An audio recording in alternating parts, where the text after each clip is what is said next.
La prueba Cardiac Combo es una prueba que aglomera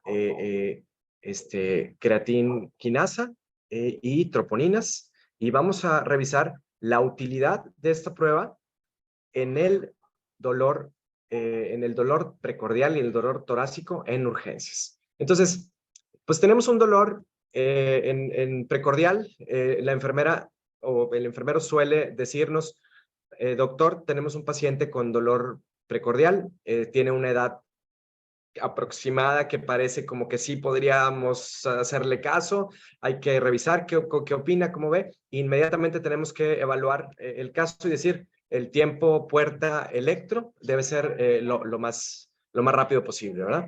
De las causas de dolor, tenemos una causa de dolor de origen cardíaco y de origen no cardíaco. Entonces, las causas de origen cardíaco son las que nos van a llamar más la atención, por supuesto. ¿Cuáles son las causas de origen cardíaco? Las causas de origen isquémico y las causas de origen no isquémico. Como podemos ver, las causas de origen isquémico son las que más nos van a llamar la atención. Gracias a Dios, afortunadamente, son las menos posibles. El 15 al 20% de las causas de origen cardíaco, de dolor de origen cardíaco, van a ser angina estable, inestable o los infartos. Un paciente con un dolor precordial podría tener un dolor que no sea de origen cardíaco. Vamos a dividir las causas en las que no amenazan la vida y las que sí amenazan la vida. Las que no amenazan la vida podemos incluir bronquitis, reflujo, espasmo esofágico, mastalgia, hernia hiatal, zóster, costocondritis, etcétera. O las causas que sí amenazan la vida podrían ser una tromboembolia pulmonar, una mediastinitis, hipertensión pulmonar, patología pleural, una pleuritis, neumonía, neumotórax, pancreatitis. Estas causas de origen no cardíaco que sí amenazan la vida, por supuesto que también merecen su abordaje diagnóstico completo, pero vamos a referirnos en ese paciente que llega con el clásico signo de Levin. Por supuesto que no todos los pacientes lo van a presentar. El signo de Levin solo nos va a orientar y va a ser nuestro expertise ver esa diaforesis, ver ese mareo, ver ese dolor de inicio súbito, ver ese dolor muy intenso que preocupa, que lleva al paciente a la sensación inminente de muerte. Es el que nos va a hacer que paremos las antenas. Eh, bueno, pues esto tiene mucha relevancia porque la importancia de que el diagnóstico sea rápido, confiable, acertado, es porque tiempo es miocardio, ¿verdad? Vamos a recordar que, bueno, pues en muchos casos, tristemente los escenarios son desfavorables. El 29% de los pacientes, apenas el 29% de los pacientes reciben un buen tratamiento resolutivo en un periodo de 5 horas después del inicio de los síntomas. O sea, ¿qué pasa con el resto 70%, ¿verdad? O 50% no se les hizo un electrocardiograma de 12 derivaciones de forma oportuna, 80% fue referidos a un segundo hospital o incluso 25% a un tercer hospital. Eh, de, Pensando en lo macro, pues tenemos una tasa que es responsabilidad de todos nosotros. Como primer contacto, tenemos que recordar que 1 de cada 4 pacientes no les estamos dando un buen tratamiento porque esa es la 4 veces más alta tasa de mortalidad comparándonos con los países de la OCDE, que son esos que están en azulito. Tenemos que saber qué es la OCDE y cuáles son esos países, no nada más nos podemos encerrar en el consultorio, en pacientes de 45 años y más. Entonces, ¿por qué no se ocurre la reperfusión? Porque hay un retraso en el arribo del paciente a la sala de urgencias.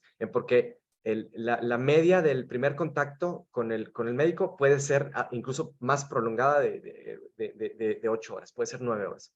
O porque el médico no identifica el infarto. Entonces, esta capacitación precisamente tiene esa intención de que podamos tener todo lo posible para realizar un buen diagnóstico haciendo todo lo que tengamos a la mano. Entonces, bueno, pues el síndrome isquémico coronario ya sabemos que es el aporte insuficiente de sangre.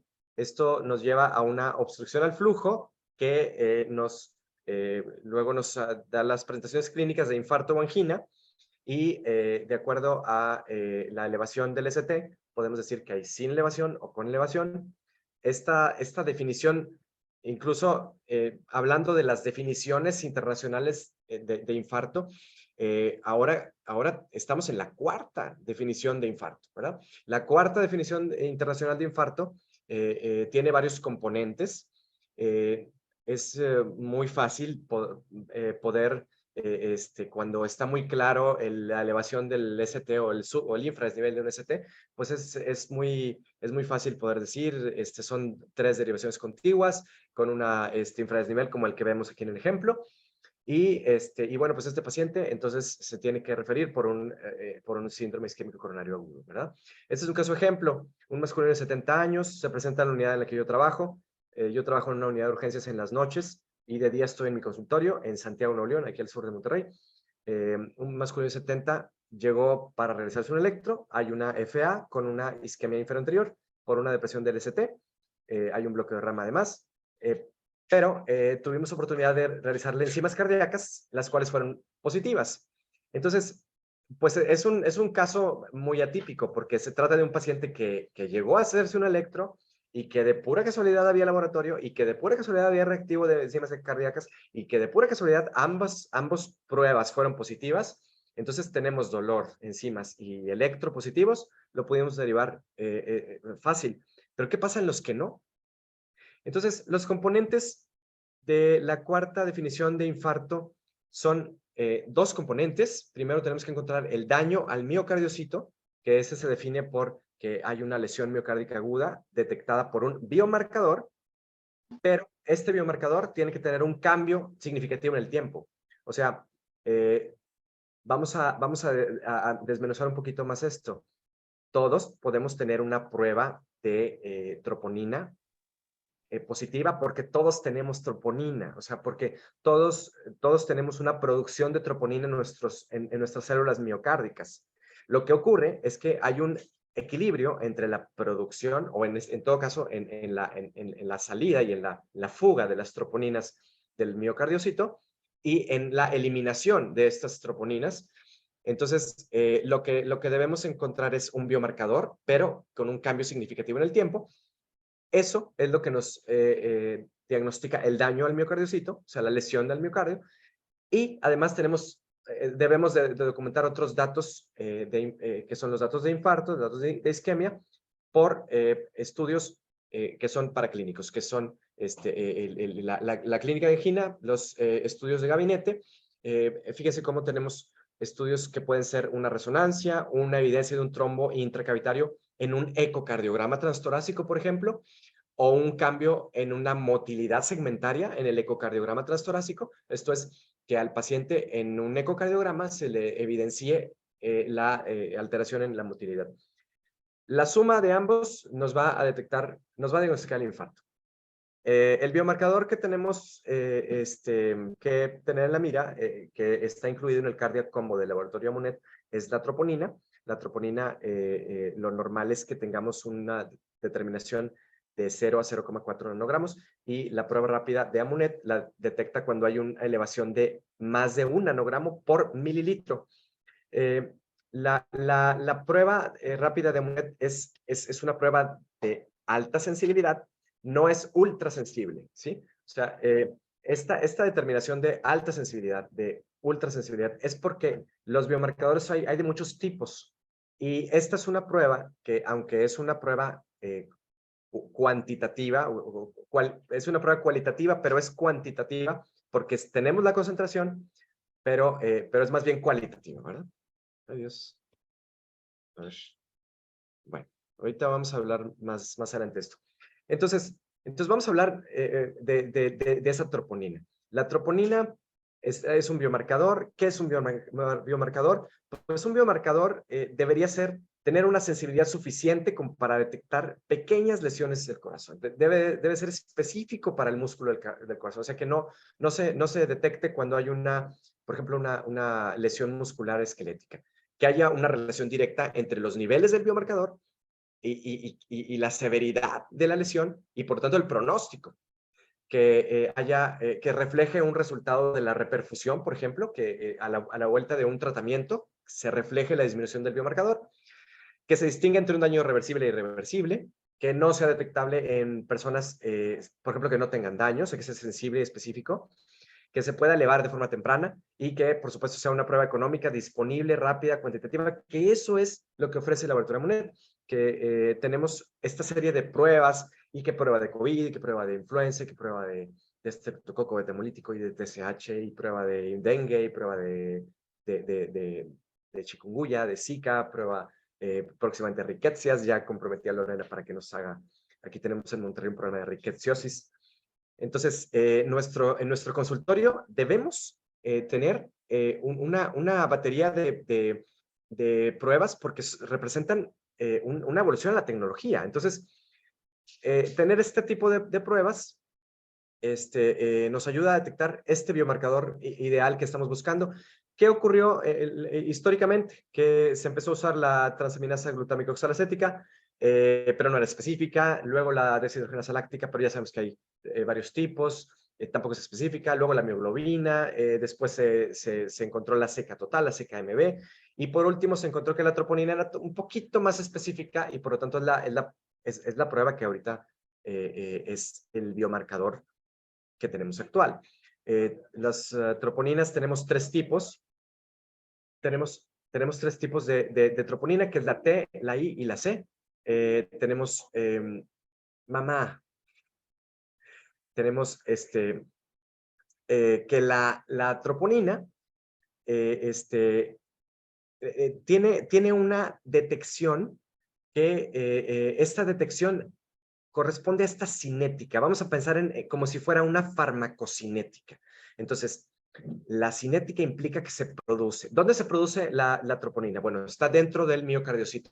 Entonces, el miocardiocito, cuando no tiene oxígeno, cuando tiene necrosis, cuando sufre de apoptosis, cuando sufre de una combinación de necroapoptosis, hay fuga de esta troponina intracelular, y esta concentración, esta elevación en la concentración de troponinas que detecta una prueba, nos habla de este daño.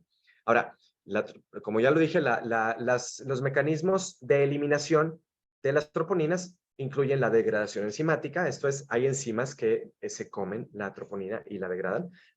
La troponina se puede eliminar por riñón, y también se puede eliminar por un mecanismo de fagocitosis. Entonces, esto nos tiene que hacer pensar como si fuera un medicamento.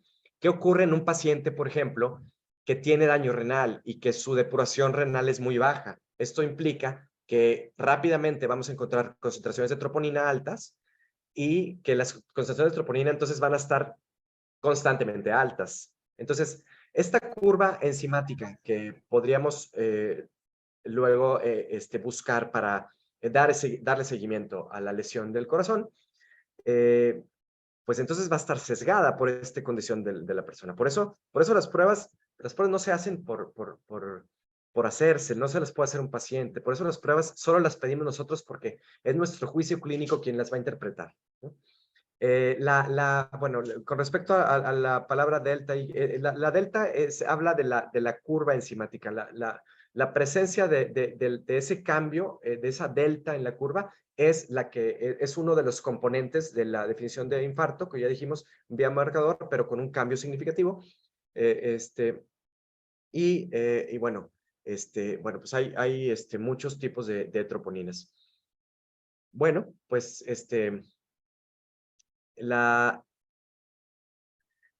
los falsos positivos y falsos negativos que pueden ocurrir con esta prueba, pues el primero de todos que ya platicamos es la enfermedad renal crónica. Nos puede dar un falso positivo por una elevación anormal de la concentración de troponinas, porque el paciente no lo elimina. Otra condición que nos daría un falso positivo, por supuesto, sería encontrar anticuerpos que vayan hacia la troponina, que pueda mimetizar, y que podamos, por alguna razón, que la prueba detecte que hay anticuerpos. Macrocinasas, miopatías crónicas como la distrofia de Duchenne. Estas condiciones pueden dar una condición de falso positivo. Un falso negativo, bueno, pues aquí hay dos importantes que son comunes, que son, lo primero, hacer una prueba muy pronto. Esto es que el paciente se encuentre en un periodo de ventana y que este periodo de ventana no tenga todavía una elevación enzimática. Entonces vamos a tener un falso negativo. El paciente sí tiene daño al corazón, pero no se ha elevado la troponina. Y el otro falso positivo es que el paciente consuma suplementos de biotina, que son comunes, y en este escenario post-COVID, post-alopecia, post-COVID, muchos pacientes, ustedes saben que están consumiendo suplementos de biotina, ¿verdad? Bueno, pues hay muchas condiciones que elevan la troponina cardíaca. Lo cierto es que pues esta troponina la vamos a encontrar en estas pruebas con sangre. Yo creo que la sensibilidad, especificidad y la utilidad y la velocidad y la de toma de decisiones le puede cambiar la vida a una persona.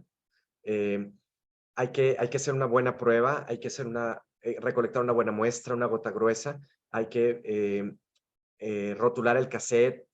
A mí una vez me tocó que se confundieron ahí los cassettes. No se pueden combinar los buffers de la prueba de glucosilada o como con el buffer de influenza con COVID. No podemos diluir la gota de sangre con otro tipo de gotas. Yo acostumbro a hacer eso. Yo creo que, además yo hago siempre la prueba delante del paciente. El paciente ve que abro el kit, que el paciente ve que la gota es gruesa, no como cuando tenemos que detectar la glucosa capilar, que no queremos que al paciente le duela, que no queremos que al paciente tenga una gota tan gruesa, porque el glucómetro chupa una gotita muy chiquita. Bueno, en este caso no, en este caso necesitamos una buena muestra. Finalmente estamos ante un paciente que posiblemente pueda caer en shock, y entonces tiempo es miocardio. Y bueno, pues esta es la diapositiva con la que termino la primera prueba, que es la cardiocombo. Un paciente que tiene un dolor muy inespecífico, que su electrocardiograma es normal. Podemos considerar no hacerle unas enzimas cardíacas, sino dejar una observación. Un paciente que tenga un dolor, por ejemplo, en el segundo escenario, un dolor un poquito más fuerte, un poquito más intenso, con una leve depresión del ST, pues podría ser también candidato a observación.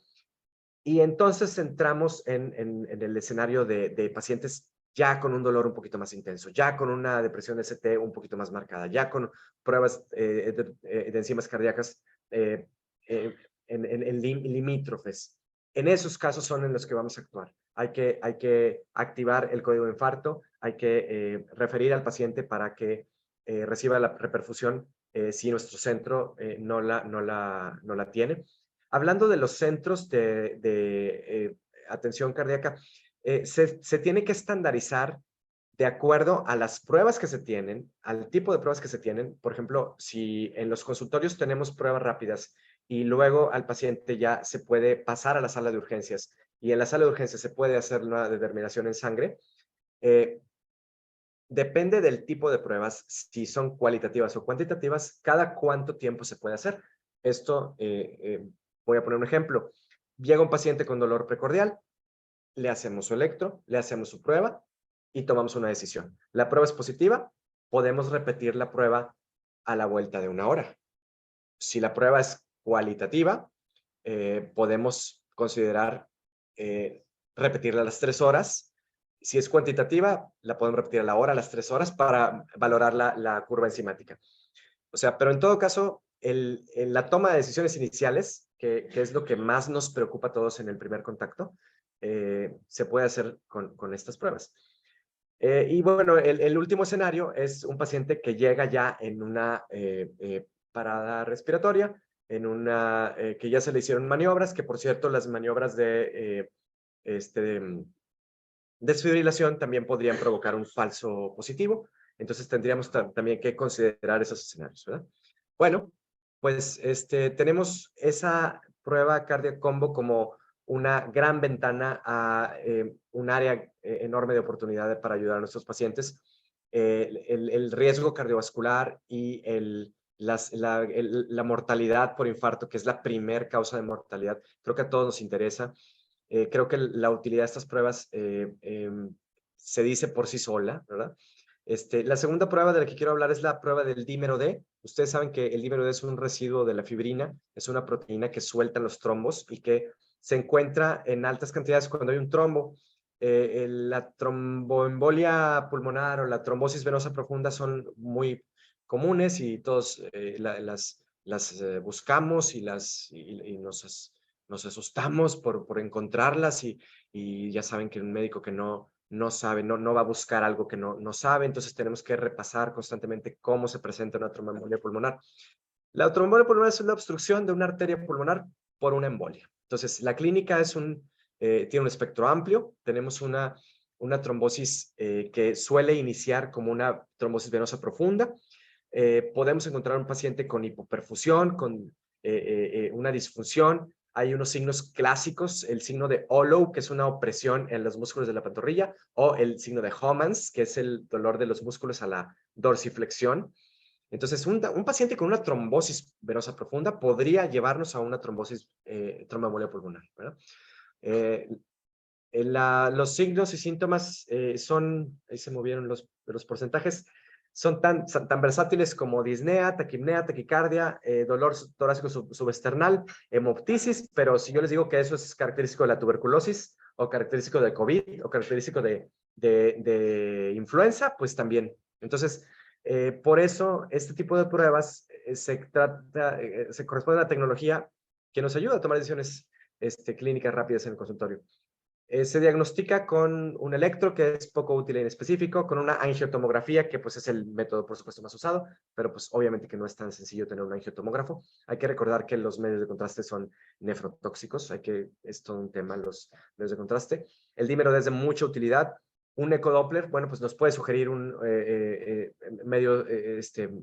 trombosis de miembros inferiores. El ecodoppler también no en todos los sitios lo tenemos y también aunque lo tengamos, ya saben que no es tan sencillo escuchar las espigas del sonido. Una arteriografía es el gold standard, por supuesto que una arteriografía no es tan sencillo realizarla. La teletórax es inespecífica. La teletórax tiene unos signos muy bonitos, otra vez de la escuela, de la vieja escuela.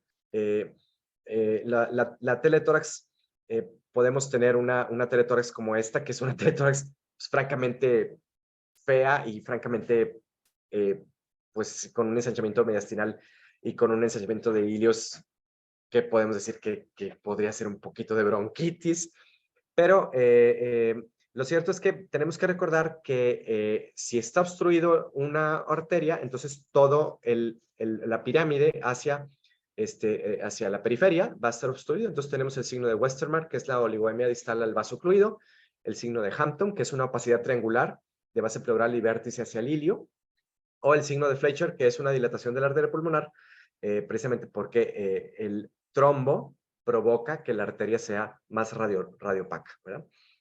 Un gamagrama, las troponinas, también son métodos diagnósticos. Las troponinas también se elevan y aquí entonces nos metemos en problemas, ¿verdad? Este es un trombo intracavitario de un ecodoppler de una trombosis pulmonar. Ahí, pues, por supuesto que ojos bien entrenados pueden pueden tener más facilidad para diagnosticar una trombosis.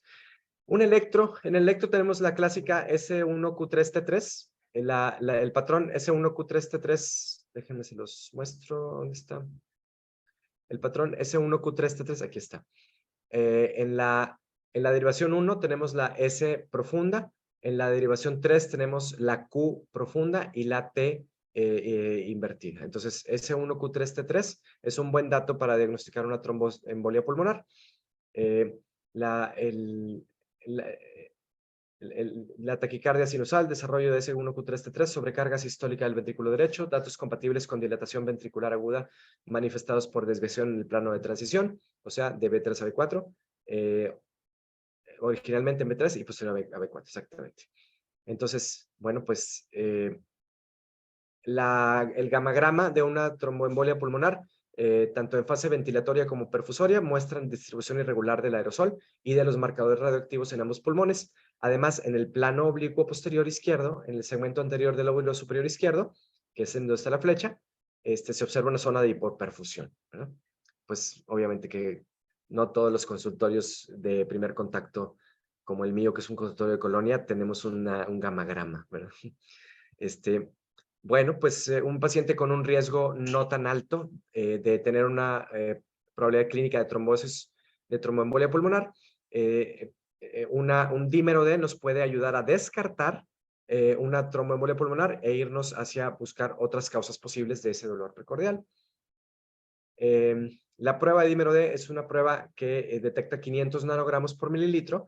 Ese es el umbral que detecta la prueba de Amunet. Es una prueba que también se hace en sangre con una gota gruesa. El paciente debe de dar tenemos que recolectar una gota gruesa de sangre para hacer una prueba de dímero D bien hecha. Y bueno, por último, la utilidad de pruebas como la TSH o la glucosilada tiene muchas razones, entre ellas que al paciente no lo traemos vuelta y vuelta, que podemos tomar una decisión rápida para tomar decisiones terapéuticas. Todos sabemos que la hemoglobina glucosilada o hemoglobina glicada es la que garampiña a los eritrocitos o a la hemoglobina de los eritrocitos. Yo le digo a los pacientes que se imaginen que los eritrocitos se garampiñan como los cacahuates y claramente comprenden que mientras más glucosilada, más el descontrol de la diabetes. El valor, todos lo podemos manejar y hay calculadoras que nos pueden reportar cuál es la glucosa promedio o incluso hay manera de tener por ahí a la mano esa tabla y con esa tabla podemos tomar decisiones para ajustar el tratamiento de nuestros pacientes con diabetes. La prueba, esta es la que yo más utilizo, afortunadamente, porque quiere decir que pacientes con dolor precordial a mi consultorio no me llegan tantos. Todos deben ir a una sala de urgencias. Sí me han llegado a mi consultorio. Pero la tarjeta de color de la hemoglobina glucosilada es la que nos dice, es la que nos dicta cómo vamos a interpretarla. Yo recomiendo que sigan todos los pasos porque lo que en algún momento me pasó fue que la gota no se diluyó por completo en la gota de sangre en el buffer. Entonces tuve que repetirla y en este caso haciendo una buena dilución de la sangre, podemos tener una buena prueba y el paciente le podemos ajustar su tratamiento. Acuérdense que ahora consideramos a la diabetes como un factor de riesgo cardiovascular. Ahora llevamos la cardiodiabetes y ahora el enfoque ya no es glucocéntrico.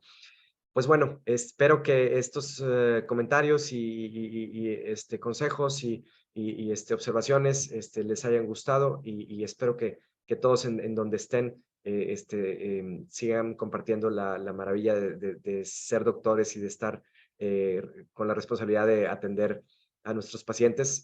Yo me imagino un paraguas y todos los pacientes que están bajo mi paraguas, pues es una gran responsabilidad y un gran honor y es una vocación.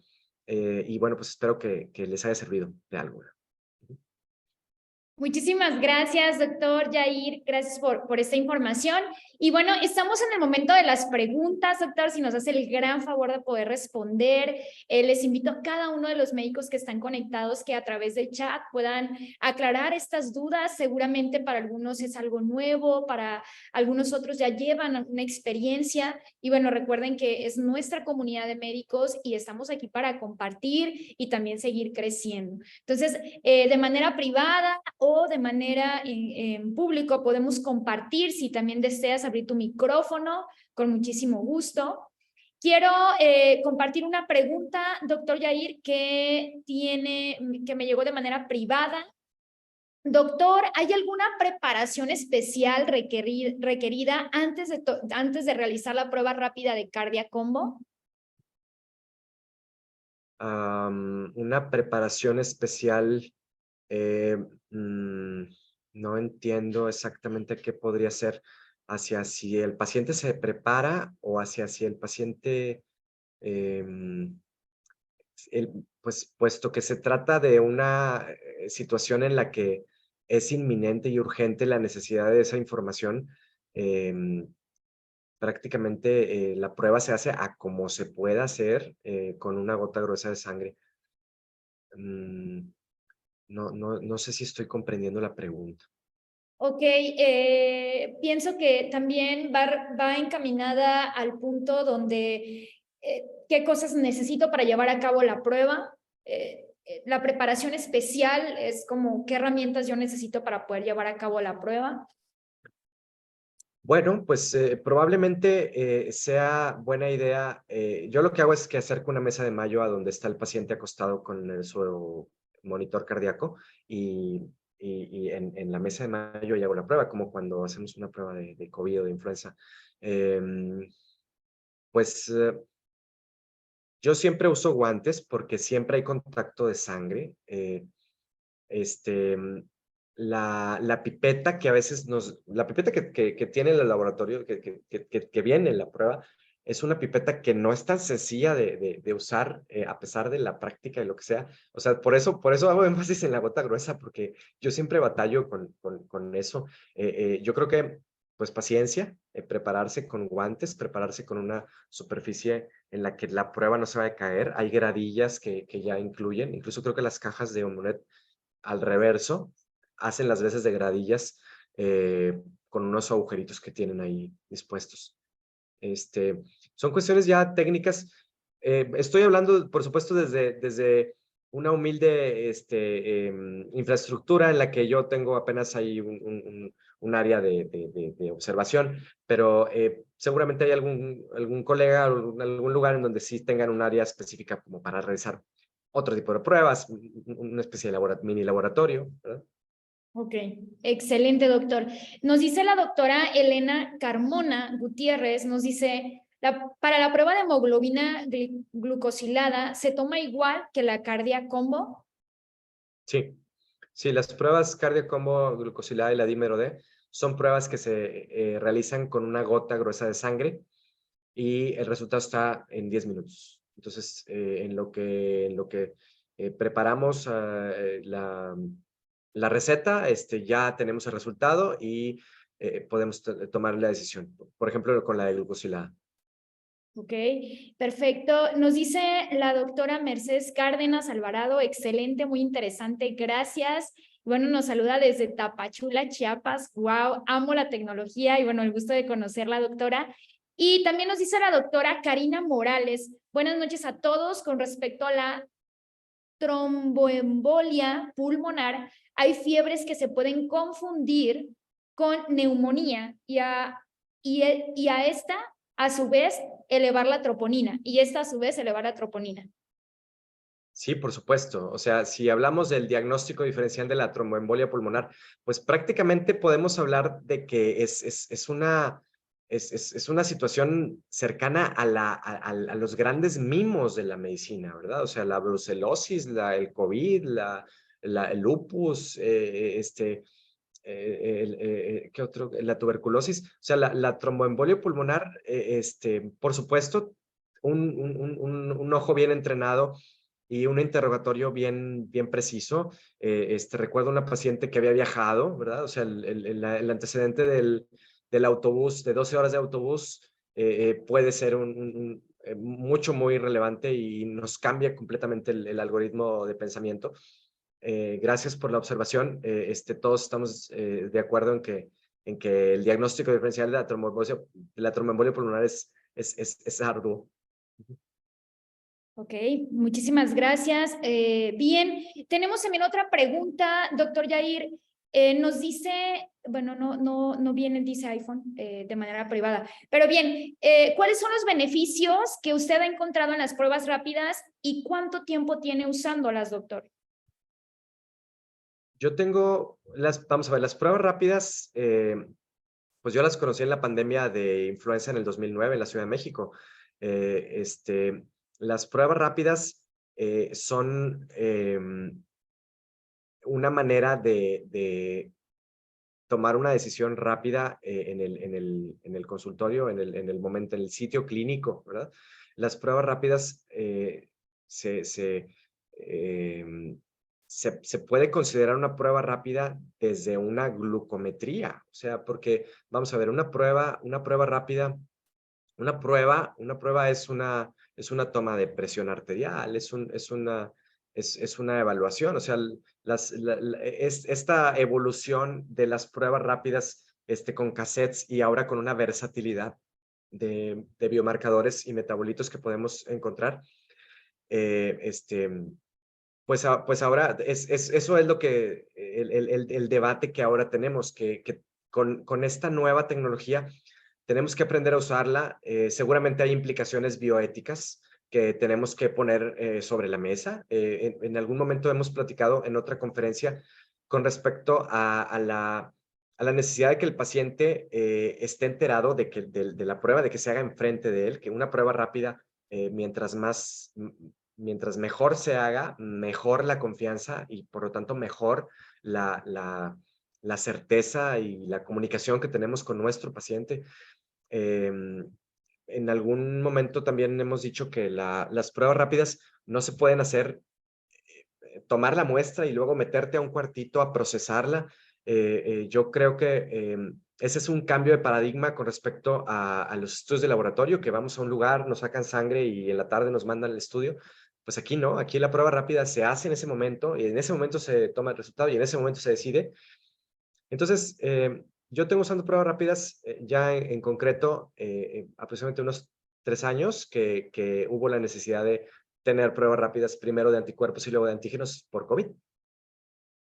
Okay, excelente. También nos comenta, doctor, nos dice, tocarán el tema de las pruebas rápidas de colesterol y triglicéridos. Bien, es una excelente pregunta, doctor. La verdad es que como laboratorio estamos trabajando en estas pruebas de colesterol y triglicéridos. Nos las han pedido mucho y recuerden que estamos aquí para ayudarles y somos también fabricantes de pruebas rápidas. Y tenemos ya ahora un catálogo de 50 pruebas gracias a esa conexión que tenemos cada vez con más médicos y la necesidad que se vive en el consultorio. Entonces vamos a tener noticias muy pronto sobre la prueba de colesterol y triglicéridos. Y bien, si no hay otra pregunta, estamos ya por cerrar. Quiero compartirles también qué dice la comunidad de médicos, qué es lo que está sucediendo a través de toda esta nueva tecnología. Y bueno, doctor Yair, ¿me puede ayudar nada más a dejar de compartir, por favor, para poder finalizar con nuestra presentación en la parte de abajo? Solamente. Sí, perdón. Listo, muchísimas gracias. Y bien, ¿qué es lo que está sucediendo, verdad? Con esta revolución que traemos a través de la tecnología, la nueva tecnología en el consultorio. Así que tenemos al doctor Rafael Alvear, médico general, que nos dice muy buenas las conferencias, desde la explicación por las pruebas de enfermedades de transmisión sexual, como los precios. Muchas gracias.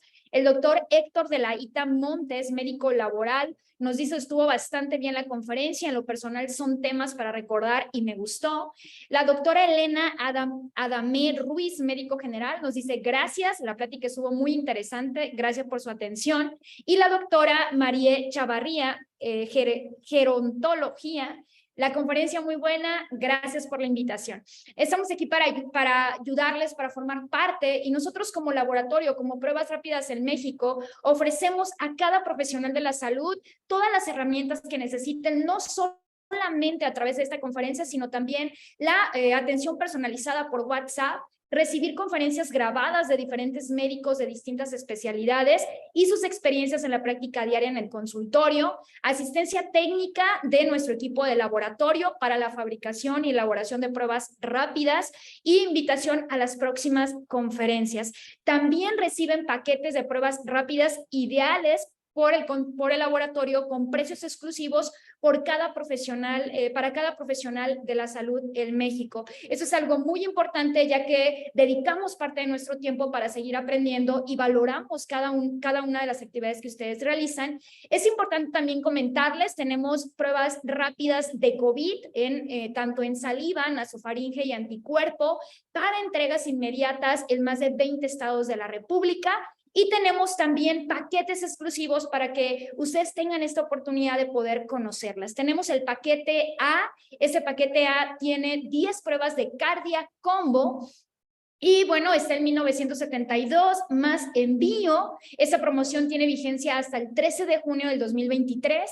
Tenemos el paquete B, que incluye Cardia Combo, hemoglobina glicosilada y dímero D, D en presentaciones de 5 y de 10. Esta promoción también tiene esta vigencia. Tenemos también el paquete, manejamos paquetes que son pequeños para médicos que en ese momento están poco a poco introduciéndolos, como también paquetes de 10, de 20 pruebas que te permiten tener una mayor cantidad de pruebas que sean más rentables para ti y también para el paciente, ¿verdad? El precio que pueda recibir el paciente. Así que tenemos el paquete C con una cantidad de 20 pruebas de hemoglobina, 20 de dímero D y 10 de cardia combo. Y bueno, quiero nada más compartir con ustedes cuáles son las pruebas que tenemos en este momento en referencia al precio de competencia, cómo están las troponinas ya en competencia y cómo ustedes la pueden adquirir en fábrica, ¿verdad? Tenemos troponina, la muestra en sangre, suero y plasma con una cantidad de 10 pruebas. En precio de competencia están en 720 pesos y al momento de adquirirlas directamente con el laboratorio, ustedes la reciben en 170 pesos. Tenemos hemoglobina glicosilada, una cantidad de 20 pruebas.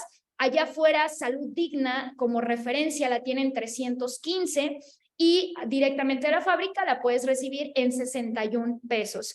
Hablamos de dímero D, 20 pruebas en 475, la tiene Salud Digna y la puedes adquirir con fábrica en 73 pesos. Eso es algo muy importante porque el beneficio principal de poder impactar la vida de las personas es a través de cada paciente que llega al consultorio. Y la única razón por la que la enfermedad se alarga es porque el paciente no tiene el dinero para poder darse un seguimiento y trabajar esa parte de la prevención. Así que el directo, o lo que nosotros queremos como fábrica, como Pruebas Rápidas en México, es que cada uno de ustedes no necesite intermediarios y pueda tener la oportunidad de recibir el producto de una manera más económica y por consecuencia podamos ayudar a cada paciente. Esa es nuestra finalidad y también nuestro compromiso. Así que nos dice la doctora Elena Carmona, gracias, excelente ponencia, ojalá nos sigan invitando para aprender más sobre las pruebas. Claro que sí, doctora, un placer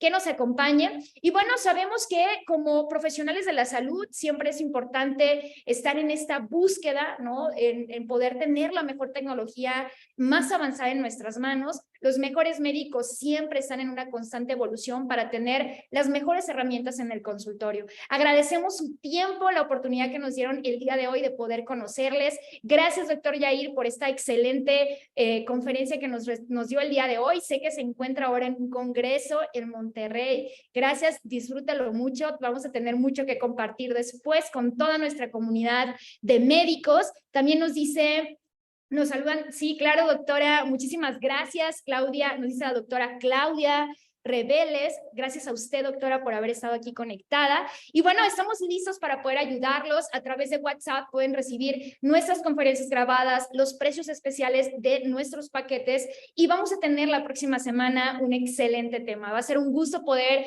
estar con cada uno de ustedes en cada uno de los consultorios. Recuerden que es una conferencia nacional y estamos impactando y creciendo en todo México a través de llevar la mejor tecnología y las mejores herramientas de diagnóstico a cada consultorio. Me emociona lo que va a suceder para cada paciente y me alegra aún más que cada profesional de la salud pueda tener las herramientas correctas en sus manos para poder también ayudar a otros. Que tengan una excelente noche. Gracias por su tiempo y para nosotros fue un gran honor haber estado con ustedes el día de hoy. Muchísimas gracias.